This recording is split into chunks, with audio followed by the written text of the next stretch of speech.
वसंत भाग 3 के पाठ 6 भगवान के डाकिए नामक कविता की रचना रामधारी सिंह दिनकर जी ने की है। इस कविता में दिनकर जी ने प्रकृति का सुंदर चित्रण किया है।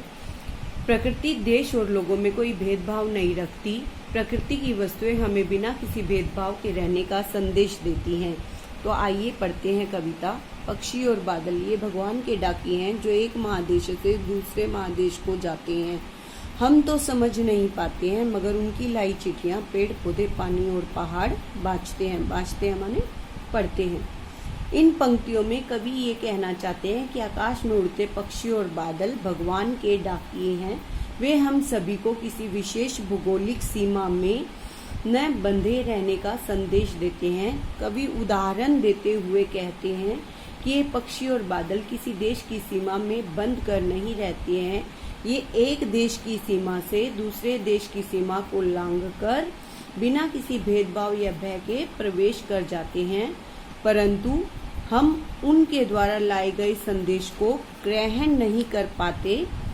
जबकि प्रकृति में स्थित पेड़ पौधे पानी और पहाड़ उनके लाए संदेशों को बखूबी समझ जाते हैं।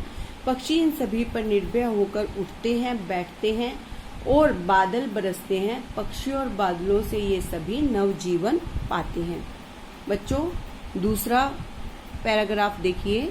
हम तो केवल यह आंकते हैं माने परीक्षण करते हैं कि एक देश की धरती दूसरे देश को सुगंध माने महक भेजती है और वह सौरभ हवा में तैरते हुए पक्षियों की पांखों पर तिरता है और एक देश का भाप दूसरे देश में पानी बनकर गिरता है।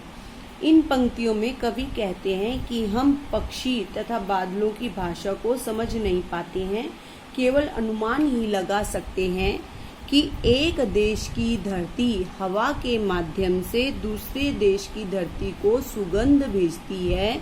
यह सुगंध हवा में तैरते हुए पक्षियों के पंखों पर तिरते हैं। इसी प्रकार एक देश की भाप पानी बनकर अन्य किसी देश में वर्षा के रूप में गिरने लगती है।